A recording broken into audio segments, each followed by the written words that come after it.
Hi everyone, welcome to Krishna UPSC Universe. This is Santosh Koka. Daily Hindu newspaper analysis మనం discuss చేసుకుంటున్నాం. Today's October 17th సంబంధించి important topics అనేవి చూద్దాం. Supreme Court refers electoral bonds case to 5 judge constitutional bench. GS2కి సంబంధించి polity రెలవెన్స్లో మనం cover చేసుకుందాం. అదేవిధంగా Indian Himalayan region needs its own environment impact assessment రిలేటెడ్గా GS3 ఎన్విరాన్మెంట్ రిలేటెడ్ కవర్ చేసుకుందాం. సో అదేవిధంగా delay as tactics collegium system రిలేటెడ్గా జ్యుడిషియల్ అపాయింట్మెంట్స్ డిలే అవుతున్నాయి. సో GS2 పాలిటిక్స్ సంబంధించి చూద్దాం. ఆర్టిఫిషియల్ ఇంటెలిజెన్స్లో మనకి అడ్వాంటేజెస్ ఉన్నాయి, బట్ రిస్క్స్ ఏమున్నాయి అనేది ఎడిటోరియల్ రిలేటెడ్గా GS3 సైన్స్ అండ్ టెక్నాలజీ రిలేటెడ్గా కవర్ చేసుకుందాం. అదేవిధంగా డెంగ్యూ రిలేటెడ్గా మనకి స్ప్రెడ్ అవుతుంది అక్రాస్ ఇండియా, దానికి రిలేటెడ్ డేటా పాయింట్ ఆర్టికల్ అనేది GS2 హెల్త్ రిలేటెడ్గా మనం కవర్ చేసుకుందాం. అట్ ద సేమ్ టైం మనకి రీసెంట్ అబార్షన్ రిలేటెడ్గా సుప్రీంకోర్టుకి ఒక కేసు వచ్చింది, దానికి సంబంధించి మనం లాస్ట్ ఫ్యూ ఆర్టికల్స్ మనం కవర్ చేసుకున్నాం. సో GS2కి సంబంధించి పాలిటీ రిలేటెడ్గా దీనికి ఫర్దర్ ఇంప్రూవ్మెంట్స్ అనేవి చూద్దాం. హోల్సేల్ ప్రైసెస్ అనేవి డిక్రీజ్ అవుతున్నాయి అనే నేపథ్యంలో GS3కి సంబంధించి ఎకానమీ రిలేటెడ్గా కవర్ చేసుకుందాం. 1 by 1 ఇంపార్టెంట్ ఆర్టికల్స్ అనేవి చూద్దాం. So supreme Court refers electoral bonds case to 5 judge constitution bench అనేది మనకి ఇక్కడ GS2కి సంబంధించి మనం కవర్ చేసుకోవచ్చు పాలిటీలో మనం ఎస్పెషల్లీ. సో పాలిటీకి సంబంధించి కాన్స్టిట్యూషనల్ వ్యాలిడిటీకి సంబంధించి లేదా జ్యుడిషియల్ అపాయింట్మెంట్స్ రిలేటెడ్ కావచ్చు, electoral bonds, election commission, election reforms సంబంధించి క్వశ్చన్స్ అడిగే అవకాశం ఉంది. సో ఎస్పెషల్లీ ఎవ్రీ UPSC ఎగ్జామినేషన్లో. సో అయితే ఇక్కడ కంటెక్స్ట్ వచ్చేసరికి మనం ప్రీవియస్గా ఈ కాన్స్టిట్యూషనల్ వ్యాలిడిటీ అంటే ఎలక్ట్రల్ బాండ్స్ రిలేటెడ్గా కొంత కేసు అయితే వస్తుంది, దానికి సంబంధించి ఎనానిమిటీ అంటే పర్టికులర్గా ఎవరైతే ఎలక్ట్రల్ బాండ్స్ అనేవి ఇస్తున్నారో దానికి సంబంధించి గోప్యత అనేది మనం చూస్తున్నారు. సో దానికి సంబంధించి ఐడెంటిఫికేషన్ అనేది తెలియకపోవడం అనేది ఒక పక్క రైట్ టు గెట్ ఇన్ఫర్మేషన్ రిలేటెడ్గా వైలేషన్ అనేది అవుతున్నది అనే నేపథ్యంలో ఎలక్ట్రల్ బాండ్స్ రిలేటెడ్గా కేసు అనేది సుప్రీంకోర్టుకి చేరింది. సో ఈ నేపథ్యంలో సుప్రీంకోర్టు అనేది 5 జడ్జ్ కాన్స్టిట్యూషన్ బెంచ్కి ఇది రిఫర్ చేసింది. ఇక్కడ మనం బ్యాక్గ్రౌండ్ టాపిక్స్ రిలేటెడ్గా ఫస్ట్ మనం తెలుసుకోవాల్సింది కాన్స్టిట్యూషనల్ బెంచ్ అంటే ఏంటి అనేది కూడా మనం ఇక్కడ స్టాటిక్ పార్ట్లో మనం కవర్ చేసుకోవాలి. సో సుప్రీంకోర్టులో ఎస్పెషల్లీ కాన్స్టిట్యూషన్ బెంచ్ అనేది ఒక 5 or more జడ్జెస్తో కూడుకున్న గ్రూప్తో క్రియేట్ చేయబడుతుంది. So especially a bench of supreme court having 5 or more judges on it, that is called constitutional bench. So especially 2 judge కానీ లేదా 3 జడ్జెస్ కానీ ఉన్నప్పుడు దాన్ని కాన్స్టిట్యూషనల్ బెంచ్ అని అన్నారు. సో ఇది రొటీన్ ఫినోమినల్లో ఉండే ప్రక్రియ కాదు. ఇది కాన్స్టిట్యూషనల్ బెంచ్ అంటే ఫర్ ఎగ్జాంపుల్ కొన్ని కేసెస్కి ఇంపార్టెంట్ కేసెస్కి కొన్ని సుప్రీంకోర్టులో హార్డ్ అయినవి హియర్ చేయాల్సినవి డిసైడ్ చేయాల్సినవి 2 జడ్జెస్ కానీ 3 జడ్జెస్ కానీ ఒక డివిజన్ బెంచ్లా క్రియేట్ చేస్తారు, కానీ దాన్ని కాన్స్టిట్యూషనల్ బెంచ్ అని అనరు. సో ఇది ఈ వ్యత్యాసం అనేది డిఫరెన్స్ అనేది మనం తెలుసుకోవాలి. 2 or 3 పర్సన్స్ ఒక కేస్ని ఎస్పెషల్లీ స్పెషల్ కేసెస్ని డీల్ చేస్తున్నారు అంటే దాన్ని మనం డివిజన్ బెంచ్ అంటాం. Apart from that 5 or more judges ఒక గ్రూప్గా క్రియేట్ చేసి దానికి సంబంధించి కేసుని మనం డిసైడ్ చేస్తున్నారంటే దాన్ని కాన్స్టిట్యూషనల్ బెంచ్ అని అంటాం. సో ఇక్కడ ఆర్టికల్ ద్వారా మనకి ఇండియన్ కాన్స్టిట్యూషన్ ఆర్టికల్ 145(3) అనేది ఇక్కడ ఏం చెప్తుంది అనేది కూడా important as per Indian constitutional provisions నేపథ్యంలో. సో ఇక్కడ the minimum number of judges who are to sit for the purpose of deciding any case involving a substantial question of law as to the interpretation of this constitution or for the purpose of hearing any reference under article 143 shall be 5. So ఇక్కడ article 143 ఏంటి, president give orders to the supreme court for the listening of some questions. President can ask some questions regarding any case related to the supreme court. So అది ఆ particular article 143 reference చేసుకుని మనం any substantial question of law అంటే చట్టానికి సంబంధించి any question అనేది rise అయినప్పుడు, అదేవిధంగా కొన్ని ఇంటర్ప్రిటేషన్స్ కాన్స్టిట్యూషన్లో సంబంధించి కొన్ని ఇంటర్ప్రిటేషన్స్ ఉంటే దానికి సంబంధించి నిర్ణయం తీసుకోవాల్సిన అవసరం ఉన్నప్పుడు కొంత మినిమం నెంబర్ ఆఫ్ జడ్జెస్ కూడి దీన్ని క్రియేట్ చేస్తారు, దాన్ని కాన్స్టిట్యూషనల్ బెంచ్ అంటాం. అంటే ఇక్కడ ఆర్టికల్ 143 5 సబ్ క్లాస్ 3 అనేది కాన్స్టిట్యూషన్ ప్రకారం కాన్స్టిట్యూషనల్ బెంచ్ నేపథ్యంలో వెరీ ఇంపార్టెంట్. ఇది with reference to the article 143 president's power. So ఇక్కడ అపార్ట్ ఫ్రమ్ దట్ మనకి ఎలక్ట్రల్ బాండ్స్ రిలేటెడ్గా మనం సెకండ్ స్టాటిక్ టాపిక్ అనేది మనం ఇక్కడ తెలుసుకోవాలి, electoral bonds. So especially already previous ఆర్టికల్స్లో మనం కవర్ చేసాం. సో ఇక్కడ validity of the electoral bond scheme గురించి ఈ కంటెక్స్ట్ నేపథ్యంలో మనం డిస్కస్ చేసుకుంటున్నాం. సో సుప్రీంకోర్టు అనేది రీసెంట్గా ఈ ఎలక్ట్రల్ బాండ్ స్కీమ్ అనేది October 31st, 2023కి సంబంధించి పిటిషన్స్ ఛాలెంజ్ చేస్తూ ఇక్కడ వచ్చింది. ఎస్పెషల్లీ మ్యాటర్ ఆఫ్ అసోసియేషన్, ఇక్కడ అసోసియేషన్ ఫర్ డెమోక్రటిక్ రిఫార్మ్స్ ఏవైతే ఉన్నాయో versus ANR versus union of India. ఇందులో మనకి ఎంపీస్ యొక్క కరప్షన్ కేసెస్ రిలేటెడ్గా అసోసియేషన్ ఫర్ డెమోక్రటిక్ రిఫార్మ్స్లో మనకి రీసెంట్గా చర్చ అనేది జరిగింది, రిపోర్ట్ రావడం. సో అందులో చాలామంది ఎంపీలు ఉండడం సుప్రీంకోర్టులో, హైకోర్టులో ఎస్పెషల్లీ. సో ఆ పర్టిక్యులర్ ఇష్యూలో ఎలక్ట్రల్ బాండ్స్ రిలేటెడ్గా మనం కొన్ని ఛాలెంజింగ్ టాస్క్స్ అనేవి కోసం ఈ కొన్ని కేసెస్ అనేవి ఫైల్ అయ్యాయి. దీని నేపథ్యంలో ఎలక్ట్రల్ బాండ్స్ యొక్క వ్యాలిడిటీకి సంబంధించి డిస్కషన్ అయితే జరుగుతుంది. సో అయితే ఎలక్ట్రల్ బాండ్స్ అంటే ఏంటి అనే దాని మీద మనం ఇక్కడ కంపల్సరీ ఫోకస్ చేయాలి. ఎలక్ట్రల్ బాండ్స్ అంటే ఆల్రెడీ మనం డిస్కస్ చేసాం ప్రీవియస్ వీడియోస్లో. సో ఇది ఒక ఫైనాన్షియల్ ఇన్స్ట్రుమెంట్గా పొలిటికల్ డొనేషన్స్ ఇచ్చే ఒక ప్రక్రియ అనమాట భారతదేశంలో. ఇక్కడ ఎవరైతే ఒక 1 person or group of persons citizens అనేవాళ్ళు ఒక పర్టికులర్ పొలిటికల్ పార్టీకి ఫండ్స్ రూపంలో ఎలక్ట్రల్ బాండ్స్ అనేవి ఇవ్వచ్చు డొనేషన్స్ రూపంలో. అయితే దీన్ని ఎస్పెషల్లీ ఆథరైజ్డ్ బ్యాంక్ ఏదైతే ఉందో మన ఇండియాలో ఎస్బీఐ అనేది ఇష్యూ చేస్తుంది 1000 to 1 crore డినామినేషన్స్లో.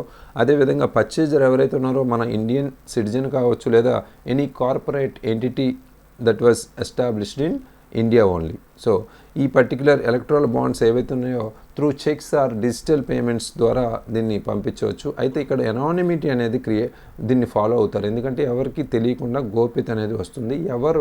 ఎవరికి పంపించారు, ఎవరు పంపిస్తున్నారు అనేది కూడా ఎవరికి తెలియదు.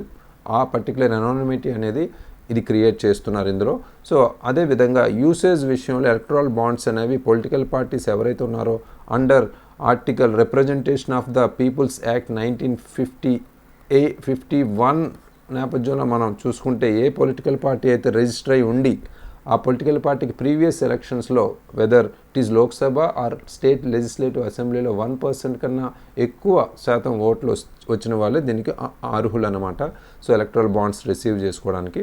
అదేవిధంగా ఇందులో ట్రాన్స్పరెన్సీ, ఎలక్ట్రల్ బాండ్స్ యూసేజ్ ఏంటి, ఎస్పెషల్లీ ట్రాన్స్పరెన్సీని క్రియేట్ చేయడానికి, అకౌంటబిలిటీని ఇంప్రూవ్ చేయడానికి దీన్ని ఉపయోగిస్తున్నాం. సో అయితే ఇక్కడ ఎలక్ట్రల్ బాండ్స్ కేసు సంబంధించి మనకి సెక్షన్ 29C ఆఫ్ ఆర్పిఏ 1951 సంబంధించి ఇక్కడ ఒక డోనర్ ఎవరైతే ఉన్నారో ఆ ఎలక్ట్రల్ బాండ్ స్పెసిఫైడ్ బ్యాంక్స్కి పర్చేజ్ చేయాలంటే ఎలక్ట్రానిక్ మోడ్స్ ఆఫ్ పేమెంట్, దాంతోపాటు కేవైసీ నో యువర్ కస్టమర్ అనేది కంప్లీట్ అయి ఉండాలి. ఈ రిక్వైర్మెంట్స్ అయితే అమెండ్మెంట్స్ అనేవి క్రియేట్ చేసి సెక్షన్ 29Cకి సంబంధించి రిప్రజెంటేషన్ ఆఫ్ పీపుల్స్ యాక్ట్ రిలేటెడ్గా ఇవైతే ఇంక్లూడ్ అయి ఉన్నాయి. ఈ డోనర్ అనేవాడికి అర్హత, క్వాలిఫికేషన్స్, ఎవరైతే డొనేషన్ ఇవ్వాలో దానికి సంబంధించిన క్వాలిఫికేషన్స్ అయితే section 29 sub clause C of the representation of people's యాక్ట్లో 1951 యాక్ట్లో పొందుపరిచారు. అదేవిధంగా మనకి ఇక్కడ ఈ వ్యాలిడిటీ అనేది ఎంతవరకు ఉంటుంది, ఒక బాండ్ 15 days వరకు ఎలక్షన్ సంబంధించి ఎంతవరకు పే చేశారో ఆ డేట్కి సంబంధించి 15 days వరకు ఇది వ్యాలిడిటీ అయితే ఉంటుంది. సో వాలంటరీ కాంట్రిబ్యూషన్ అయినా అవ్వచ్చు, ఒక గ్రూప్ ఆఫ్ పీపుల్ కాంట్రిబ్యూట్ అయినా చేయొచ్చు అనమాట. సో ఈ పర్టికులర్ సిచ్యువేషన్లో మనకి ఇక్కడ మెయిన్ ఇష్యూ ఏంటి అనేది ఇక్కడ చూసుకుంటే ఇక్కడ especially finance act 2017 exempts electoral bonds from disclosure under the representation of People's Act 1951. So ఇక్కడ ఎనానిమిటీ అనేది ఇక్కడ కంటిన్యూ చేస్తున్నారు. ఎనానిమిటీ అంటే గోప్యత అనేది చేస్తున్నారు. సో ఎవరు రిసీవ్ చేసుకుంటున్నారు, ఏ పార్టీ రిసీవ్ చేసుకుంటున్నారు, ఏ సిటిజన్ ఆర్ గ్రూప్ ఎవరు ఇస్తున్నారు అనేది ఇక్కడ గోప్యత మెయింటైన్ చేస్తున్నారు. కాబట్టి కొంతమంది కాన్స్టిట్యూషన్ ప్రకారం మనకు కొన్ని ప్రొవిజన్స్ అయితే ఉన్నాయి. ఆర్టికల్స్ 14 కావచ్చు, అదేవిధంగా 19 కావచ్చు, 21 కావచ్చు. కాన్స్టిట్యూషన్లో రాజ్యాంగబద్ధంగా మనకున్న ఈక్వాలిటీ, అదేవిధంగా 19 రైట్ టు లివ్ కావచ్చు, right to know the freedom of speech కావచ్చు, లిజన్ కావచ్చు, నో కావచ్చు, రైట్ టు ఇన్ఫర్మేషన్ యాక్ట్ కావచ్చు. ఇవన్నీ మనం ఇంక్లూడ్ చేసుకుంటే ఇక్కడ కొంతమంది సిటిజన్స్ ఈ పర్టికులర్ ఎలక్టరల్ బాండ్స్ సంబంధించి తెలుసుకోవాలనుకున్నప్పుడు ఇది వైలేషన్ అవుతుందనే నేపథ్యంలో చాలామంది కన్సర్న్స్ అయితే ఉన్నాయి. ఈ నేపథ్యంలో 5 జడ్జ్ కాన్స్టిట్యూషన్ బెంచ్కి సుప్రీంకోర్టు రెఫర్ చేసింది ఈ particular electoral bond scheme. Very very important background. ఇక్కడ మనం 2 బ్యాక్గ్రౌండ్స్ అనేది తెలుసుకున్నాం, constitutional bench and also electoral bonds. Next important article, the Indian Himalayan region needs its own environment impact assessment. So ఇది GS 3కి సంబంధించి మనం ఎన్విరాన్మెంట్ అనే టాపిక్లో మనం కవర్ చేసుకుంటాం సబ్జెక్ట్లో. సో అయితే ఇక్కడ ఎస్పెషల్లీ కంటెక్స్ట్ ఏంటి అనేది మనం ఇక్కడ అబ్జర్వ్ చేసుకుంటే, రీసెంట్గా మనం చూసాం సిక్కింలో మనకి గ్లేషియల్ లేక్ అవుట్బస్ట్ ఫ్లడ్స్ అనేవి వచ్చాయి. సో ఈ నేపథ్యంలో మనకి ఒక చుంగ్తాంగ్ డ్యామ్ అనేది కూడా కొలాప్స్ అవ్వడం, దానివల్ల చాలామంది పాపులేషన్ చనిపోవడం అనేది చూసాం. సో ఈ పర్టికులర్ క్రైసిస్లో ఎనీ ప్రాజెక్ట్, అంటే ఇది హైడ్రో ఎలక్ట్రిక్ ప్రాజెక్ట్ అవ్వచ్చు, ఎనీ ప్రాజెక్ట్స్ సంబంధించి కన్సర్న్స్ అనేవి ఇక్కడ ఎన్విరాన్మెంటల్ ఆర్ ఎకలాజికల్ కన్సర్న్స్ అనేవి తీసుకోవాలనేది నేపథ్యంలో, అంటే పర్టికులర్గా ఇంపాక్ట్ అనేది ఒక project or development project or infrastructure project construct చేసేటప్పుడు దానికి సంబంధించి ఇంపాక్ట్ అనేది అసెస్ చేసేదే ఈ ఎన్విరాన్మెంట్ ఇంపాక్ట్ అసెస్మెంట్. ఇది ministry of forest and climate change ఎవరైతే ఉన్నారో దానికి సంబంధించి మనకి minister of climate, forest and climate చేంజ్కి సంబంధించి ఎవరైతే ఉన్నారో వాళ్ళ పర్మిషన్ అయితే ఉండాలి. సో ఎన్విరాన్మెంట్ ఇంపాక్ట్ అసెస్మెంట్ అనేది. సో ఈ ప్రక్రియ నేపథ్యంలో జరిగే ఈ particular editorial very very important regarding environment topic.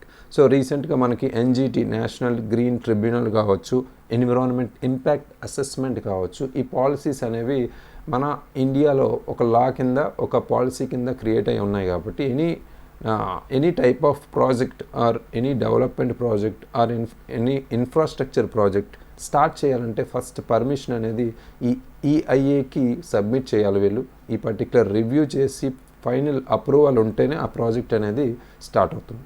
So ఈ ప్రక్రియలో భాగంగా ఎలా అవుతుంది అనేది ఒకసారి చూద్దాం. సో ప్రాసెస్ అనేది ఎస్పెషల్లీ ఇక్కడ process for EIA environment impact assessment అనేది ఫస్ట్ ఐడెంటిఫికేషన్ చేస్తారు. ఒక ప్రాజెక్ట్ అనేది ఏముంది అనేది ఐడెంటిఫై చేస్తారు. ఆ particular identification of the project సంబంధించి ఏవైతే రిపోర్ట్స్ ఉన్నాయో దానికి సంబంధించి ఈచ్ అండ్ ఎవ్రీథింగ్ స్క్రీన్ చేస్తారు. ఫస్ట్ స్క్రీన్ చేసి సెకండ్ స్టెప్ స్క్రీనింగ్ చేస్తారు. ఆ తర్వాత స్కోప్ చేస్తారు. స్కోపింగ్ మీన్స్ పరిధి ఎంతవరకు ఈ పర్టికులర్ ఇంపాక్ట్ ఉంది, ఆ పరిధిలో అవన్నీ చూసుకుంటారు, ఎక్స్టెన్షన్ అనేది చూస్తారు.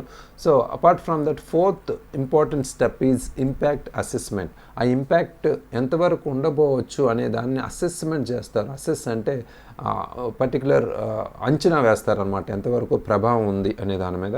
సో నెక్స్ట్ స్టెప్ వచ్చేసరికి మనకి మిటిగేషన్. సో దానికి సంబంధించి మిటిగేటెడ్ ఎనీ పర్టికులర్ డిజాస్టర్ సంబంధించి మిటిగేషన్, స్పందనకు సంబంధించి ఏం చేయాలి అనే నేపథ్యంలో వీళ్ళు నెక్స్ట్ స్టెప్కి వెళ్తారు. So next reporting for appraisal. So ఆ పర్టికులర్ మిటిగేషన్ ప్రాసెస్ అయిన తర్వాత రిపోర్ట్ అనేది అప్రైజల్కి వెళ్తుంది. సో దానికి సంబంధించిన రివ్యూస్ కానీ లేదా పబ్లిక్ హీరింగ్కి సంబంధించి కానీ నెక్స్ట్ ఫార్వర్డింగ్లో పంపిస్తారు.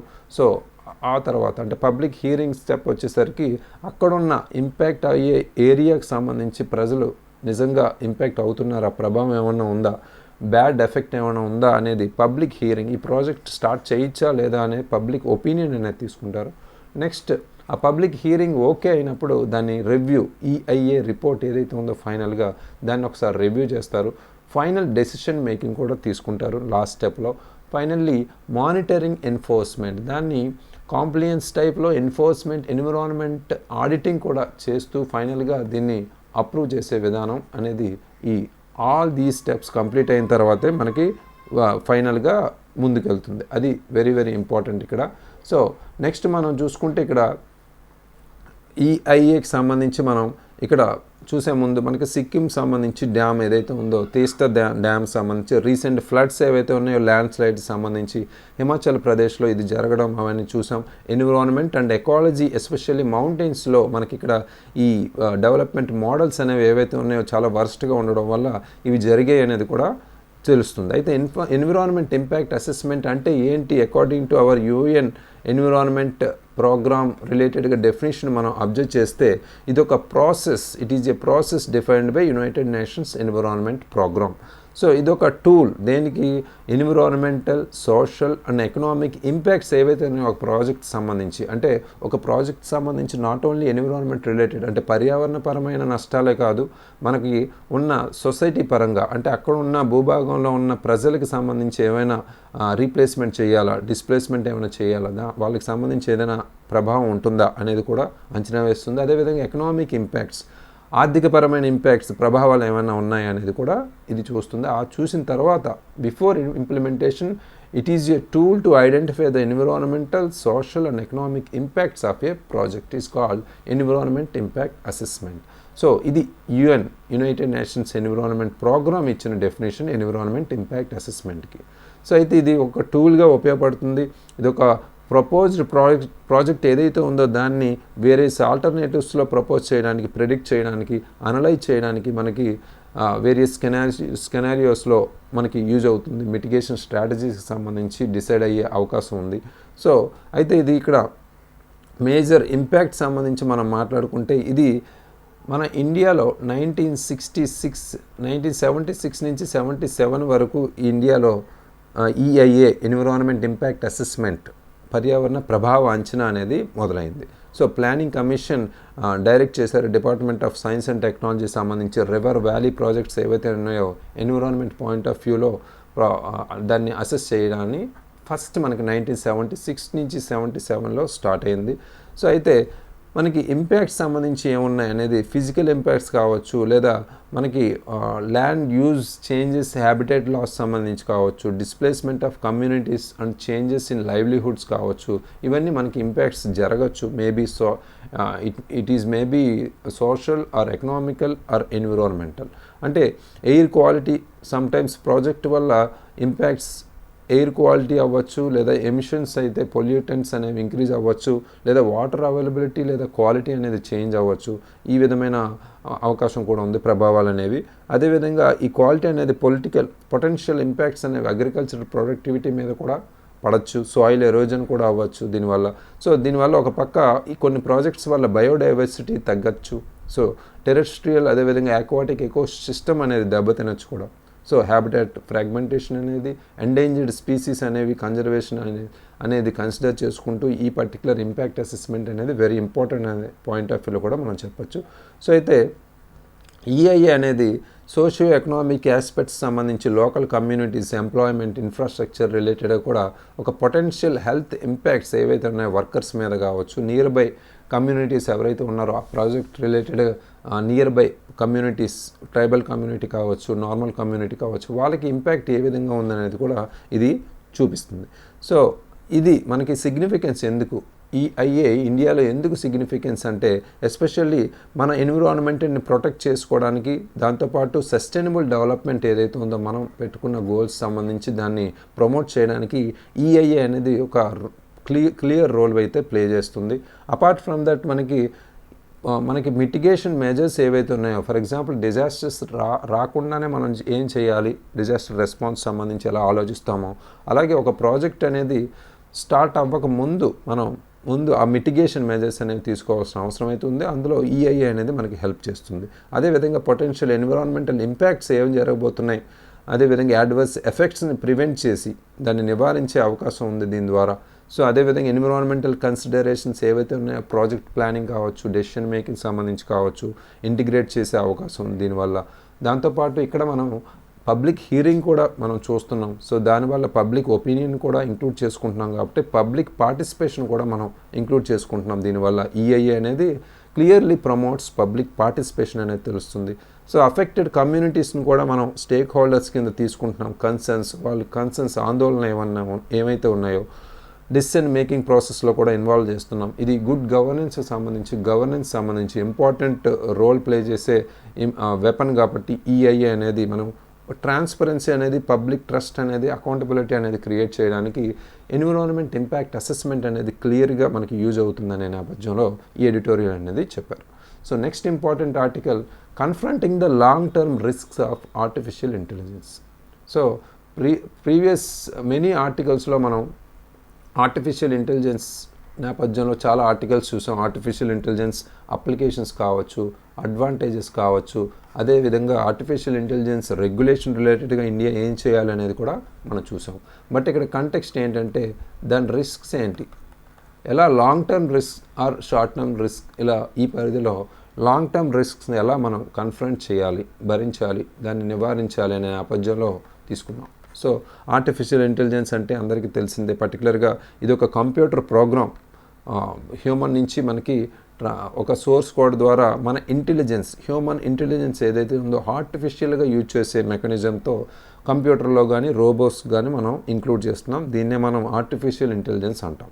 సో ఇక్కడ సింపుల్గా 3 types ఆఫ్ ఆర్టిఫిషియల్ ఇంటెలిజెన్స్ ఉంటాయి అనేది కూడా మనకి క్లియర్గా చెప్పొచ్చు. అది first one week artificial intelligence అంటాం. స్పెసిఫైడ్ ఫర్ వన్ టాస్క్, అంటే ఆర్టిఫిషియల్ ఇంటెలిజెన్స్ పరంగా ఒక సిస్టంలో ఉపయోగించి ఓన్లీ వన్ టాస్క్ కంప్లీట్ చేసే విధంగా ఆ ప్రోగ్రామింగ్ ఉంటే దాన్ని వీక్ ఆర్టిఫిషియల్ ఇంటెలిజెన్స్, అంటే నార్మల్ ఆర్టిఫిషియల్ ఇంటెలిజెన్స్గా మనం చెప్పచ్చు. సో దీన్ని మనం వీక్ ఆర్టిఫిషియల్ ఇంటెలిజెన్స్గా మనం పిలుస్తాం. Next perform operations like human, అంటే హ్యూమన్ లాగా ఆపరేషన్స్ అనేవి పర్ఫామ్ చేస్తే దాన్ని మనం జనరల్ ఏఐ లేదా స్ట్రాంగ్ ఆర్ జనరల్ ఏఐగా పిలుస్తాం ఇక్కడ. సో ఇది హ్యూమన్ని ఈక్వల్గా పనిచేస్తుంది అనమాట. సో అపార్ట్ ఫ్రమ్ దట్ మనం more capable than a human కన్నా, మానవుల కన్నా సూపర్ ఫాస్ట్లో ఆర్టిఫిషియల్ ఇంటెలిజెన్స్ వర్క్ చేస్తే దాన్ని సూపర్ ఏఐగా పిలుస్తాం. సో ఈ 3 categories very very important regarding mains answer రైటింగ్లో. ఆర్టిఫిషియల్ ఇంటెలిజెన్స్ డెఫినేషన్తో పాటు మనం డిఫరెంట్ టైప్స్ ఉన్నాయని ఈ విధంగా మనం రాస్తే బెటర్గా కంపేర్ టు అదర్స్ మార్క్స్ వచ్చే అవకాశం ఉంది. సో అయితే ఇక్కడ అడ్వాంటేజెస్ అనేవి చాలా చూసాం మనం. అంటే జనరల్గా ఆర్టిఫిషియల్ ఇంటెలిజెన్స్లో డెఫినేషన్ టైప్స్తో పాటు డిఫరెంట్ అడ్వాంటేజెస్ అనేవి చూసాం. ఎందుకు హ్యూమన్ చేసే ఎర్రర్స్ కొన్ని ఈ ఆర్టిఫిషియల్ ఇంటెలిజెన్స్లో రెడ్యూస్ చేసే అవకాశం ఉంది. దాన్ని ఎర్రర్ రిడక్షన్గా మనం చూడొచ్చు. అదేవిధంగా కొన్ని ఎక్స్ప్లోరేషన్స్ మనం మనుషులకి కష్టతరం అవ్వచ్చు, దాని ప్లేస్లో మనం ఆర్టిఫిషియల్ ఇంటెలిజెన్స్ ఇంకా ఈజీగా ఉపయోగించవచ్చు. డిఫికల్ట్ ఎక్స్ప్లోరేషన్ క్రైటీరియాలో దీన్ని ఉపయోగిస్తున్నాం, అది కూడా అడ్వాంటేజే. అదేవిధంగా డైలీ అప్లికేషన్స్లో మనం చాట్ జీపీటీ అని, సో ఇంకా మనం వివిధ పరికరాల్లో మనం డైలీ యూసేజ్లో మనకి ఆర్టిఫిషియల్ ఇంటెలిజెన్స్ అనేది health, economy, business, cyber crimes related, cyber security related కూడా యూజ్ చేస్తున్నాం. అపార్ట్ ఫ్రమ్ దట్ మనం డిజిటల్ అసిస్టెన్స్ సంబంధించి మనం ఇప్పుడు ఫర్ ఎగ్జాంపుల్ మనం ఇప్పుడు చూస్తున్న రీసెంట్గా మనకి చాట్ జీటీపీ కూడా మనం యూజ్ చేస్తున్నాం. అపార్ట్ ఫ్రమ్ దట్ మనకి సిరి అనే యాప్ని ఉపయోగించుకుంటున్నాం. వివిధ రకాల అప్లికేషన్స్ని ఆర్టిఫిషియల్ ఇంటెలిజెన్స్ వైజ్ మనం డిజిటల్ అసిస్టెన్స్ అనేవి తీసుకుంటున్నాం. అదేవిధంగా నో బ్రేక్స్, ఇక్కడ మానవులు అప్పుడప్పుడు మనుషులు బ్రేక్ తీసుకోవచ్చు, but as a machine, computer or robot, artificial intelligence breaks అనేవి తీసుకోవు. సో వర్క్ క్రైటీరియాలో సో ఇంక్రీజ్ వర్క్ ఎఫిషియన్సీ, అంటే compare to humans work efficiency సమర్థత అనేది పెరుగుతుంది. సో అది కూడా అడ్వాంటేజే. అదేవిధంగా reduce cost of training and operation, అంటే మనుషులకి పర్టికులర్గా హ్యూమన్కి ఎక్కువగా ట్రైనింగ్ ఆపరేషన్స్ అనేవి కంపల్సరీ ఇవ్వాల్సిన అవసరం ఉంటుంది. ఆర్టిఫిషియల్ ఇంటెలిజెన్స్కి అంత ఉండదు, దీని కాస్ట్ తక్కువ. వన్స్ ఆ సోర్స్ కోడ్ సంబంధించి ఏం చేయాలి ఇనిషియేటివ్స్ అనేవి చెప్పేస్తే చాలు, అన్నీ చేసుకుంటూ పోతాయి. సో నెక్స్ట్ దీనివల్ల డిసడ్వాంటేజెస్ అనేవి కూడా ఉన్నాయి, దాని మీద మన ఈ ఎడిటోరియల్ అనేది నడుస్తుంది. సో ఫస్ట్ ఇంపార్టెంట్ డిసడ్వాంటేజ్ ఏంటి, హై కాస్ట్. సో దీన్ని ఒక మెషిన్ కింద మనం క్రియేట్ చేస్తున్నాం కాబట్టి సో దీనికి సంబంధించి హ్యూమన్ ఇంటెలిజెన్స్ అనేది సిమ్యులేట్ చేయడం చాలా కష్టం కాబట్టి ఇది ప్లెంటీ ఆఫ్ టైం లేదా రిసోర్సెస్ అనేవి మనకి అవసరం అవుతాయి. దీనికి సంబంధించి కాస్ట్ అనేది ఆటోమేటిక్గా ఎక్కువే ఉంటుంది, అది మనం క్లియర్ కట్గా చెప్పుకోవచ్చు. అదేవిధంగా నో క్రియేటివిటీ అనేది ఒక డిసడ్వాంటేజ్గా చెప్తున్నారు. ఎందుకు, ఎస్పెషల్లీ ఆర్టిఫిషియల్ ఇంటెలిజెన్స్ అనేది out side the box thinking అనేది ఉండదు. సో యాజ్ ఎ హ్యూమన్ మనం sometimes out side the box think చేయొచ్చు కొన్ని సిచ్యువేషన్లో, బట్ మనం ఆల్రెడీ ఇచ్చిన ఇన్పుట్స్ ద్వారా లేదా సోర్స్ కోడ్ ద్వారా ఆర్టిఫిషియల్ ఇంటెలిజెన్స్ పనిచేస్తుంది కాబట్టి దీన్ని అవుట్ సైడ్ బాక్స్ థింకింగ్ అనేది చేయదు. సో దట్స్ వై నో క్రియేటివిటీగా మనం చెప్పచ్చు. Next unemployment. ఇక్కడ ఒక అప్లికేషన్ సంబంధించి మనం రోబోకి పర్టికులర్గా one application of artificial intelligence is a robot అనుకుందాం. సో డిస్ప్లేస్మెంట్ ఆక్యుపేషన్ సంబంధించి మనకి ఇక్కడ రోబోలు కొన్ని రెస్టారెంట్లో రోబోలే పర్టికులర్గా సర్వ్ చేయడం అనేది మనం చూస్తుంటాం, ఎస్పెషల్లీ చైనా, జపాన్ లాంటి కంట్రీస్లో. సో ఇక్కడ మనం అబ్జర్వ్ చేస్తే అన్ఎంప్లాయ్మెంట్ అంటే రిసెప్షన్స్లో కూడా ఈవెన్ రోబోస్ అనేవి మనకి ఇన్బిల్డ్ అవుతున్నాయి. సో దీనివల్ల అన్ఎంప్లాయ్మెంట్ అనేది పెరుగుతుంది, ఇది కూడా ఒక డిసడ్వాంటేజే. అదేవిధంగా మేక్ హ్యూమన్స్ లేజీ. కొన్ని అప్లికేషన్స్ అనేవి ఏవైతే ఉన్నాయో రిపిటేటివ్ టాస్క్ సంబంధించి మనం క్రియేట్ చేసే కొన్ని ఆర్టిఫిషియల్ ఇంటెలిజెన్స్ అప్లికేషన్స్ మనం యూజ్ చేస్తున్నప్పుడు హ్యూమన్స్ అనేవాళ్ళు రాను లేజీ అవుతున్నారు. సో ఇది కూడా బ్రెయిన్ని లెస్గా యూజ్ చేయడం అనేది జరుగుతుంది. సో ఈ ఫ్యూచర్ జనరేషన్స్కి ప్రాబ్లం క్రియేట్ చేసే అవకాశం అయితే ఉంది. So apart from that no ethics అనేది ఇక్కడ మెయిన్ ఇంపార్టెంట్. అంటే ఎథిక్స్ అండ్ మొరాలిటీ అనేది హ్యూమన్ ఫీచర్స్గా ఉన్నాయి కానీ ఆర్టిఫిషియల్ ఇంటెలిజెన్స్లో ఇన్కార్పొరేట్ చేయడం కష్టం. మనం ఫర్ ఎగ్జాంపుల్ రోబోకి సంబంధించి మూవీలో కూడా కొన్ని ఇష్యూస్ అయితే చూపించారు, శంకర్ డైరెక్టర్ సంబంధించి మనం చూసాం. సో ఎథిక్స్ సంబంధించి అదేవిధంగా ఎమోషన్లెస్ క్వాలిటీ కూడా మనకి సిన్స్ చిన్నప్పటి నుంచి మనం చూసుకుంటే మెషిన్స్ ఆర్ కంప్యూటర్స్ అనేవి ఫీలింగ్స్ అనేవి లేకుండా ఉంటాయి. సో దీనికి సంబంధించి రోబో మూవీలో ఫీలింగ్స్ ఇన్కార్పొరేట్ చేసి ఎమోషన్ని ఇన్కార్పొరేట్ చేసి మూవీ తీయడం, దాన్ని డిసడ్వాంటేజెస్ కూడా, దాని ఇంపాక్ట్ కూడా మనం చూసాం. సో ఈ విధంగా ఒక గోల్ని అచీవ్ చేయాలంటే కంపల్సరీ హ్యూమన్ ఫంక్షన్ అనేది ఒక టీమ్ మేనేజ్మెంట్గా ఎసెన్షియల్ అనేది కరెక్ట్గా గోల్స్ అచీవ్ చేయాలంటే ఎసెన్షియల్ అనేది ఇక్కడ తెలుస్తుంది. సో ఈ పర్టికులర్ డిసడ్వాంటేజెస్తో, ఈ రిస్క్తో మనం ఏ విధమైన చర్యలు తీసుకోవాలనేది ఇక్కడ మేజర్ ఇంపార్టెంట్. అంటే ఈ కాస్ట్ ఎఫెక్టివ్గా అంటే క్రియేటివిటీని కూడా ఇన్బిల్డ్ చేసుకుంటూ అన్ఎంప్లాయ్మెంట్ని మనం దాన్ని ఒక పక్క ట్యాకిల్ చేస్తూ ఆ ప్రాబ్లం, దాంతోపాటు హ్యూమన్స్ అనేవాళ్ళు ప్రాపర్గా దాన్ని యూటిలైజ్ చేసే విధంగా మనం చూసుకుంటే దీన్ని ఒక ఆర్టిఫిషియల్ ఇంటెలిజెన్స్ పర్పస్ వైజ్ మనం యూజ్ చేసుకునే అవకాశం ఉంది. Next important, no dengue epicentre so far in 2023 cases spread across India. So ఇక్కడ ఇది GS2కి సంబంధించి హెల్త్ రిలేటెడ్గా చూడొచ్చు. ఆల్రెడీ మనం చాలా డిసీజెస్ సంబంధించి కలరా కావచ్చు లేదా పర్టికులర్గా టీబీకి సంబంధించి కావచ్చు, చాలా డిసీజెస్ అండ్ సిమ్టమ్స్, ట్రాన్స్మిషన్ ఎలా జరుగుతుంది ఇవన్నీ చూసాం. సో ఆ నేపథ్యంలోనే ఈ డెంగ్యూ అనేది రీసెంట్గా ఎక్కువగా మన ఇండియాలో ప్రబలుతున్న కారణంగా ఇంపాక్ట్ అనేది స్ప్రెడ్ అవుతుంది. సో దానికి సంబంధించి ఇక్కడ కొన్ని చార్ట్స్ అయితే ఇచ్చారు. సో ఢిల్లీకి సంబంధించి కావచ్చు, యూపీ, అదేవిధంగా హిమాచల్ ప్రదేశ్, పంజాబ్, హర్యానా ఈ స్టేట్స్తోనే కాకుండా మన సదర్న్ స్టేట్స్లో కూడా ఎక్కువగా ఈ కేసెస్ ఉండడం. దీనికి సంబంధించి కంటెక్స్ట్ ఏంటంటే ఎస్పెషల్లీ మనం అబ్జర్వ్ చేస్తే కంటెక్స్ట్ సంబంధించి రీసెంట్గా 95,000 డెంగ్యూ కేసెస్ అనేవి సెప్టెంబర్ 17th వరకు రికార్డ్ అయ్యాయి అనేది ఇక్కడ చెప్తున్నారు. అంటే ఆల్మోస్ట్ 90 డెత్స్ కూడా జరిగాయంట ఈ పర్టికులర్ 95,000లో. సో ఈ పర్టికులర్ ఫినోమెనాన్ అంటే కేసెస్ సంబంధించి స్ప్రెడింగ్ కావచ్చు లేదా ఆ స్ప్రెడ్తో పాటు మొటాలిటీస్ ఎలా ఉన్నాయి అనేది కూడా నేపథ్యంలో మనం ట్రాన్స్మిషన్ సంబంధించి వ్యాక్సిన్ సంబంధించి కూడా చూడాల్సిన అవసరం అయితే ఉంది. సో అయితే ఈ స్ప్రెడ్కి సంబంధించి అంటే డిస్ప్రపోర్షనేట్లీ హై కేస్ బర్డెన్ అయితే 1 yearలో మనకు కనిపిస్తుంది. So apart from that Kerala, Karnataka లాంటి సౌత్ స్టేట్స్లో హైయెస్ట్ నెంబర్ ఆఫ్ కేసెస్ అనేవి 9,000 ఈచ్ మనం చూడొచ్చు. కేరళలో, కర్ణాటకలో, మహారాష్ట్ర కావచ్చు, ఒడిశా కావచ్చు, ఇలా ఎక్కువగా ఉన్నాయి. సో సౌత్ స్టేట్స్లో. సో అయితే డెంగ్యూ ఫీవర్ అనేది మనం ఇదొక ఆర్ఎన్ఏ వైరస్గా మనం చెప్పచ్చు. ఇదొక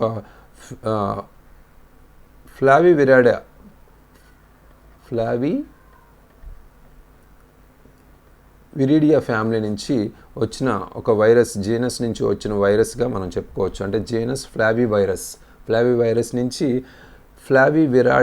విరిడా అనే ఫ్యామిలీ నుంచి ఆర్ఎన్ఏ వైరస్గా దీన్ని తీసుకొచ్చారు. అంటే ఇదొక 4 స్టీరియోటైప్స్లో మనకి కనిపిస్తుంది. 4 స్టీరియోటైప్స్ అవేంటి?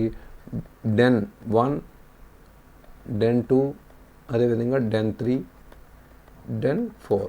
సో ఈ 4 స్టీరియోటైప్స్ సందర్భంగా మనం తీసుకుంటే ఈ 1, 2, 3, 4 ఏంటి యాంటీజెన్స్ ఏవైతే ఉన్నాయో పర్టికులర్ వైరస్ సర్ఫేస్ మీద మనకు కనిపిస్తున్నాయి. సో ఈ స్టీరియోటైప్స్ అనేవి డిస్టింక్ట్ వేరియేషన్ అనేది స్పీసీస్ బ్యాక్టీరియా సంబంధించి వైరస్ సంబంధించి ఇమ్యూన్ సెల్స్ అనేవి డిఫరెంట్ ఇండివిజువల్స్లో డెవలప్ చేసుకునే విధంగా 4 క్రైటీరియాస్ ఉన్నాయన్నమాట. సో ఈ మైక్రో ఆర్గానిజమ్స్ వైరసెస్ సెల్స్ ఏవైతే ఉన్నాయో సర్ఫేస్ యాంటీజెన్స్ మీద క్లియర్గా క్లారిఫై చేసి ఉన్నాయి, డెన్ 1, డెన్ 2, డెన్ 3, డెన్ 4 అని. సో ఈ పర్టికులర్ లెవెల్లో యాంటీజెన్స్ అనేవి ఇంప్రూవ్ చేసుకుంటున్నాయి. సో అయితే ఈ ట్రాన్స్మిషన్ అనేది ఎలా జరుగుతుంది అనేది ఇక్కడ మేజర్ ఇంపార్టెంట్. వైరస్ అనేది హ్యూమన్స్కి ఎలా ట్రాన్స్మిట్ అవుతుంది? By mosquitoes. ఎస్పెషల్లీ ఇక్కడ ఇన్ఫెక్టెడ్ పర్సన్ ఎవరైతే ఉన్నారో అతనికి దోమ కాటు వల్ల ఈ పర్టికులర్ డెంగ్యూ వ్యాధి అనేది వ్యాపిస్తుంది. అయితే ఈ ఫీమేల్ మస్కిటో ఏదైతే ఉందో, ఫీమేల్ మస్కిటో సంబంధించి మనం మాట్లాడుకుంటే అడిస్ జీనస్కి సంబంధించిన అడిస్ ఈజిప్టి అనేది ఇక్కడ మేజర్గా ఇంపార్టెంట్ మస్కిటో. ఫీమేల్ మస్కిటో ఏదైతే ఉందో అడిస్ ఈజిప్టి అనేది ఇది ఓన్లీ డే టైంలోనే ఇది కుట్టడం వల్ల ఈ పర్టికులర్ డెంగ్యూ అనేది వస్తుంది. సో అయితే దీనికి సంబంధించిన నివారణకు సంబంధించి 2 టైప్స్ ఆఫ్ వ్యాక్సిన్స్ ఉన్నాయి. అంతకుముందు మనం సిమ్టమ్స్ అనేవి ఒకసారి అబ్జర్వ్ చేస్తే సడన్ ఆన్సెట్ ఫీవర్ అనేది సడన్గా వస్తుంది, ఎస్పెషల్లీ హెడ్ఏక్తో పాటు సడన్ ఫీవర్ రావడం, మౌత్ అండ్ నోస్ బ్లీడింగ్ అవ్వడం, మజిల్ అండ్ జాయింట్ పెయిన్స్ రావడం, వామిటింగ్ రావడం, ర్యాషింగ్ రావడం. ఎస్పెషల్లీ డాక్టర్స్ ఎప్పుడు మీరు జనరల్గా fever or cold and headache మీద డాక్టర్ దగ్గరికి కన్సల్ట్ చేయడానికి వెళ్తే కంపల్సరీ ర్యాషెస్ ఉన్నాయని అడుగుతారు, ఎందుకంటే డెంగ్యూ ఫీవర్ అనే సిమ్టమ్స్ అనేవి ఎక్కువగా ఉంటాయి.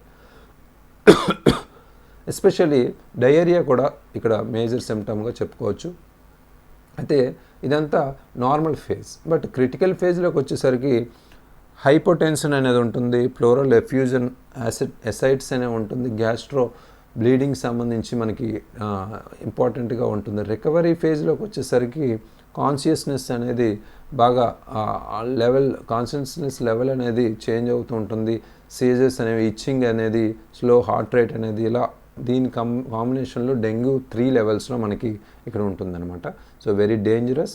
సో దీనికి సంబంధించి మనం ఇంపార్టెంట్గా మనం ఇక్కడ చెప్పుకునేది ఏంటి? వ్యాక్సిన్స్ అనేది మనకి ఇప్పుడు కమర్షియల్గా అప్రూవ్ చేయబడి ఉన్న 2 వ్యాక్సిన్స్ అయితే మనకు ఉన్నాయి.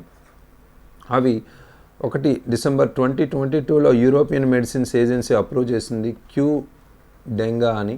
సో క్యూ డెంగా అనే వ్యాక్సిన్ అనేది మనకి 2020లోనే కిడ్స్ ఎవరైతే ఉన్నారో ఫ్రమ్ 4 years మనం అడల్ట్స్లో కూడా యూజ్ చేయొచ్చు దీన్ని, క్యూ డెంగా. అదేవిధంగా సెకండ్ మనకి డెంగ్ వ్యాక్సియా అనేది కూడా 2016లో ఈ వ్యాక్సిన్ అనేది వచ్చింది. Recommended in individuals who have previously affected our populations high rate prior infection by age 9. ఎవరైతే ఉన్నారో ఏజ్ 9 కన్నా ఎక్కువ ఉన్న వాళ్ళ మీద ఈ వ్యాక్సిన్ అనేది మనం యూజ్ చేయొచ్చు. డెంగ్ వ్యాక్సియా అనేది 2016 నుంచి రికమెండ్ చేయబడుతుంది. సో ఇది మేజర్గా మనకి డెంగ్యూ ఫీవర్ గురించి వచ్చిన recent data point article related important factors. So next important delay as tactic. So ఇక్కడ కొలిజన్ సిస్టమ్ రిలేటెడ్గా రీసెంట్గా సుప్రీంకోర్టు అనేది జడ్జెస్ అపాయింట్మెంట్స్ రిలేటెడ్గా సెంటరే కావాలని డిలే చేస్తుంది. సో కొంతమంది అపాయింట్మెంట్ రిలేటెడ్గా డిలే అవ్వడం వల్ల రిమైనింగ్ కూడా డిలే అవుతుంది అనే కంటెక్స్ట్లో మనం చాలా ఆర్టికల్స్ చేసుకున్నాం. సో దీన్ని మనం GS2 క్వాలిటీ రిలేటెడ్గా కవర్ చేసుకుంటాం. కొలిజియన్ సిస్టమ్ కంటెక్స్ట్కి వచ్చేసరికి మనం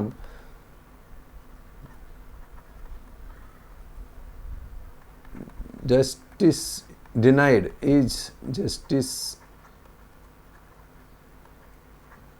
జస్టిస్ డిలేడ్ ఈజ్ జస్టిస్ డినైడ్గా మనం చెప్పుకోవచ్చు. సో ఈ పర్టికులర్ కంటెక్స్ట్లో మనం ఇక్కడ ఫోకస్ చేయాల్సిన మెయిన్ ఇంపార్టెంట్ థింగ్ ఏంటి ఎగ్జామినేషన్ పాయింట్ ఆఫ్ వ్యూలో, what is the collision system.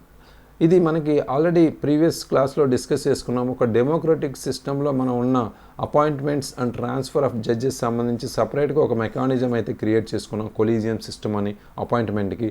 దీనికి సంబంధించి ఇది సెకండ్ జడ్జ్ ఫస్ట్ జడ్జ్ అనే కేసెస్ సంబంధించి మనకి జడ్జిమెంట్స్ అయితే ప్రీవియస్ ఇయర్స్ రికమెండేషన్స్ వైజ్ మనం స్టార్ట్ చేసుకున్నాం. దీంట్లో మేజర్గా ఆ రికమెండేషన్స్ ఆధారంగా మనం ఈ కొలిజన్ సిస్టమ్ని స్టార్ట్ చేసుకున్నాం. ఇక్కడ నో సచ్ లా అంటే ఈ కాన్స్టిట్యూషనల్ కొలీజియం సిస్టమ్ అనేది కాన్స్టిట్యూషనల్ ప్రొవిజన్గా కానీ లేదా ఎనీ లాలో ఇంక్లూడ్ చేయబడి లేదా కొలీజియం సిస్టమ్ నేమ్ని కానీ కాన్స్టిట్యూషన్లో ఎక్కడ మెన్షన్ చేయలేదు, అది కూడా గుర్తుపెట్టుకోవాలి. సో సిజేఐ ఎవరైతే ఉన్నారో చీఫ్ జస్టిస్ ఆఫ్ ఇండియా, దాంతోపాటు 4 అదర్ సీనియర్ మోస్ట్ జడ్జెస్ అనేవాళ్ళు ఈ కొలీజియం సిస్టంలో ఉంటారు. సో ఒక గ్రూప్ ఆఫ్ పీపుల్గా, సో అపాయింట్మెంట్స్ జడ్జెస్కి అపాయింట్మెంట్ చేయడానికి. సో అయితే హెచ్సి కొలీజియం సంబంధించి ఎనీ హైకోర్టు జడ్జికి సంబంధించి అపాయింట్మెంట్ రిలేటెడ్గా చీఫ్ జస్టిస్, అదేవిధంగా 4 other senior most judges of that particular court. ఇక్కడ ఈ 2 points important examination point of వ్యూలో, so compulsory. So apart from that మనం రీసెంట్గా నేషనల్ జ్యుడిషియల్ అపాయింట్మెంట్ కమిషన్ అనేది స్టార్ట్ చేసుకున్నాం, replacement of collegium system, but it was recently invalidated by the supreme court.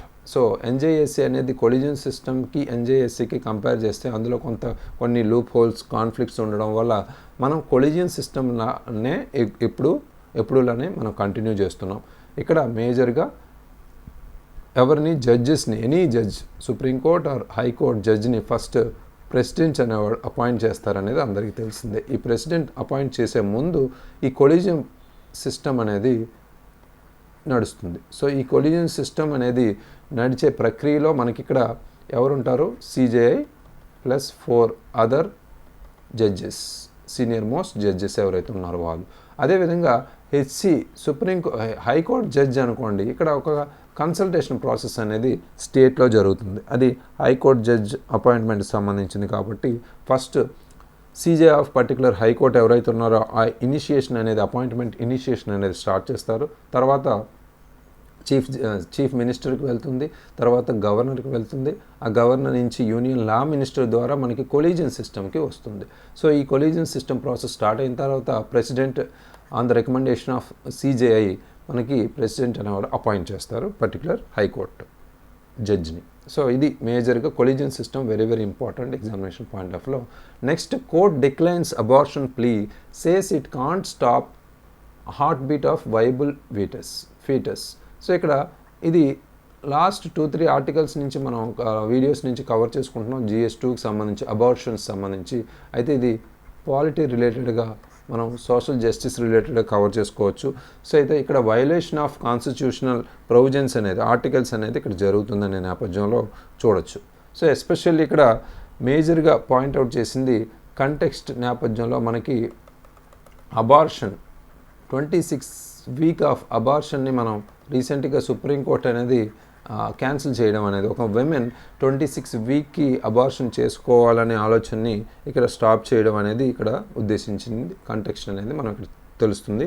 So అయితే apart from that మనం ఇక్కడ focus చేయాల్సింది ఏ particular కంటెక్స్ట్లో మనం యాక్ట్లో ఈ పర్టికులర్ 20 వీక్స్ అని, 24 వీక్స్ అని, 26 వీక్స్ అని ఏ విధంగా ఉన్నాయనే నేపథ్యంలో మనం ఇక్కడ ఫోకస్ చేయాలి. అయితే ఇక్కడ మనకి medical termination of pregnancy act ఏదైతే ఉందో 1971 ఫస్ట్ ఇనిషియలైజేషన్ అయితే చేసింది. ఈ ప్రెగ్నెన్సీ పర్టికులర్గా ప్రెగ్నెన్సీని స్టాప్ చేయడం అంటే అబార్షన్ చేసుకోవడం ఏ పర్టికులర్ క్రైసిస్లో కొన్నిసార్లు అబార్షన్ కాకపోతే అంటే పర్టికులర్ లోపల ఉన్న ఫ్యూటస్ అబ్నార్మాలిటీస్ వల్ల లేదా మదర్కి ఏదైనా లైఫ్ థ్రెట్ ఉండొచ్చు, ఆ పర్టికులర్ కన్సర్న్స్లో ఈ పర్టికులర్ యాక్ట్ అనేది స్టార్ట్ చేసుకున్నాం అప్పుడు.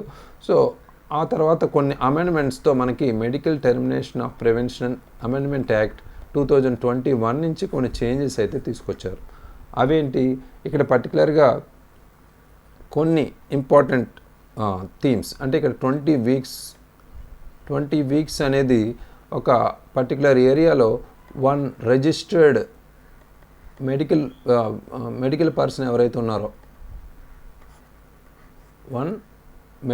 రిజిస్టర్డ్ మెడికల్ పర్సన్ ఎవరైతే ఉన్నారో ఆ పర్టికులర్ ఏరియాకి సంబంధించిన ఆర్ఎంపీ కన్వే చేస్తే ఆ 20 వీక్స్తో మనం ఈజీగా అబార్షన్ అయితే చేసుకోవచ్చు. అంటే వాళ్ళ అగ్రిమెంట్ అంటే వాళ్ళ ఒపీనియన్ ద్వారా. సో 1 ఆర్ఎంపీతో మనం కన్వే చేస్తే 20 వీక్స్లో ఉన్న విమెన్ అబార్షన్ అయితే ఓకే చేయొచ్చు. అయితే నెక్స్ట్ 24 వీక్స్కి అబార్షన్ చేసుకోవాలంటే పర్టికులర్గా 2 RMPs 2 రిజిస్టర్డ్ మెడికల్ పర్సన్స్ అయితే కంపల్సరీ ఒబే చేయాలి. సో ఈ 24 వీక్స్కి సంబంధించి అయితే 24 వీక్స్ కన్నా మనం 20 to 24 వీక్స్, ఇక్కడ నాట్ 24 వీక్స్, 20 to 24 వీక్స్ సంబంధించి అబార్షన్ చేయాలి అంటే కంపల్సరీ 2 RMPs సంబంధించి వ్యాలిడిటీ అయితే ఉండాలి. సో అయితే నెక్స్ట్ మోర్ దాన్ 24 అనేది ఇక్కడ పర్టికులర్గా ఆ స్టేట్ మెడికల్ పర్టికులర్ బోర్డ్ ఏదైతే ఉందో SMB అంటారు దీన్ని, స్టేట్ మెడికల్ బోర్డుకి సంబంధించి కంపల్సరీ అప్లికేషన్ అయితే పెట్టాలి. మోర్ దాన్ 24 వీక్స్ అయితే వాళ్ళ ఒపీనియన్ అయితే ఉండాలి. సో ఇక్కడ మోర్ దాన్ 24 వీక్స్ అంటే ఇక్కడ under medical termination of pregnancy act సంబంధించి లిమిట్ అయితే 24 వీక్స్ ఉంది. బట్ 26 వీక్స్ సంబంధించి మనం ఎలా క్రైటీరియా తీసుకుంటారంటే ఇక్కడ ఎస్పెషల్లీ పర్టికులర్ ఒక విమెన్, ఇక్కడ పర్టికులర్ ఫస్ట్ కేసు ఇప్పుడు రీసెంట్ సుప్రీంకోర్టు కేసు తీసుకుంటే ఆ విమెన్ ఆల్రెడీ 2 చిల్డ్రన్ ఉన్నారు వాళ్ళకి. 2 చిల్డ్రన్తో పాటు ఇప్పుడు 3rd ఫీటస్ సంబంధించి మనం మాట్లాడుకుంటే 26 వీక్స్ ఉంది. సో ఎటువంటి అబ్నార్మాలిటీస్ కూడా లేవు పర్టికులర్ ఫీటస్కి. బట్ ఈ విమెన్ కూడా ఎటువంటి ప్రాబ్లమ్స్ ఇష్యూస్ కూడా లేవు, లైఫ్ థ్రెట్ అయితే లేదు ఈ పర్టికులర్ ఫ్యూటస్ వల్ల. సో బట్ ఇక్కడ 24 వీక్స్లోనే ఈమె అబార్షన్ కావాలని కోర్టుకు వచ్చింది. సో ఇక్కడ సుప్రీంకోర్టు అనేది క్యాన్సిల్ చేసింది ఈ పర్టికులర్ ఇష్యూలో, కేసులో. ఎందుకంటే ఇక్కడ రీజన్స్ ఏంటి, పర్టికులర్ 2 కాజెస్ అయితే ఉండాలి. ఒకటి విమెన్కి లేదా మదర్కి లైఫ్ థ్రెట్ అయినా ఉండాలి. సో అది ఆర్టికల్ 21కి సంబంధించి ఇండివిజువల్స్ ఫండమెంటల్ రైట్గా మనం చెప్పుకోవచ్చు, డిగ్నిఫైడ్ మీనింగ్ఫుల్ లైఫ్గా. సో లైఫ్ అనేది ఇంపార్టెంట్ ఆర్టికల్ 21కి సంబంధించి. అదేవిధంగా ఇక్కడ ఫ్యూటస్, ఇక్కడ వయబుల్ ఫ్యూటస్గా ఇక్కడ చెప్పారు. వయబుల్ అంటే ఏంటి, పర్టికులర్గా ఇక్కడ హార్ట్ బీట్ అనేది ఇంప్రూవ్ అయ్యి అదేవిధంగా కొన్ని ఆర్గాన్స్ అనేది ఫామ్ అయిన తర్వాత అది రైట్ టు లివ్ అనేది ఆ పర్టికులర్ ఫ్యూటస్ కూడా ఒక as a person, newly unborn పర్సన్గా మనం తీసుకోవచ్చు. సో ఇక్కడ ఫ్యూటస్ అనే వాళ్ళకి కూడా హక్కులు ఉంటాయి కాబట్టి మనం ఆ వైలేషన్ అనేది కాన్స్టిట్యూషనల్ వైజ్ మనకి ఇచ్చిన వైలేషన్ అనేది ఇక్కడ మనం కాన్స్టిట్యూషనల్ పరంగా ఇచ్చిన ప్రొవిజన్స్, ఆర్టికల్స్, హక్కులకు సంబంధించి వైలేషన్ అనేది మనం చేయకూడదు కాబట్టి ఇది కూడా చట్టరీత్యా నేరం కాబట్టి దీన్ని ప్రొహిబిట్ చేశారు. ఈ పర్టికులర్ అబార్షన్కి సంబంధించి కోర్ట్ అనేది డిక్లైన్ చేసింది. బికాస్ స్టాప్ హార్ట్ బీట్ అంటే ఆ హార్ట్ బీట్ని స్టాప్ చేసే హక్కు మనకు లేదు అనేది ఇక్కడ క్లియర్గా చెప్తున్నారు అన్నమాట. So next important article, wholesale prices stayed almost flat in September.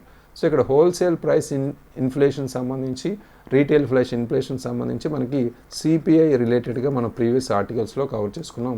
దీన్ని GS3 ఎకానమీకి సంబంధించి మనం కవర్ చేసుకోవచ్చు. సో ఇక్కడ చీపర్ వెజిటేబుల్స్ అంటే వెజిటేబుల్స్ రేట్స్ తగ్గడం వల్ల మనకి ఫుడ్ ప్రైసెస్ అనేవి ఆల్మోస్ట్ 1.5% ఉండడం వల్ల హోల్సేల్ ప్రైసెస్ అనేవి కొంతవరకు తగ్గాయి అనేది చెప్తున్నారు. బట్ కొంత ఎఫెక్ట్ వరకు మనం చూసుకుంటే పల్సెస్లో కావచ్చు, వీట్ సెరియల్స్లో కావచ్చు, ఫ్రూట్స్లో కావచ్చు, మిల్క్ ప్రైసెస్లో కావచ్చు ఇంక్రిమెంట్ అనేది చూస్తున్నాం. అంటే ఇక్కడ మిల్క్ ఇన్ఫ్లేషన్గా 3 month హైగా 8.6% ఉంది. అదేవిధంగా ఇన్ఫ్లేషన్ అనేది పల్సెస్లో 17.7% ఉంది కంపేర్డ్ టు 10.45% ఇన్ ఆగస్ట్. అదేవిధంగా ప్రైస్ రైజ్ ఇన్ సెరియల్స్లో, వీట్లో మనం 7.3% మనం ఇక్కడ చూడొచ్చు అండ్ 6.3% కంపేర్డ్ టు ఆగస్ట్.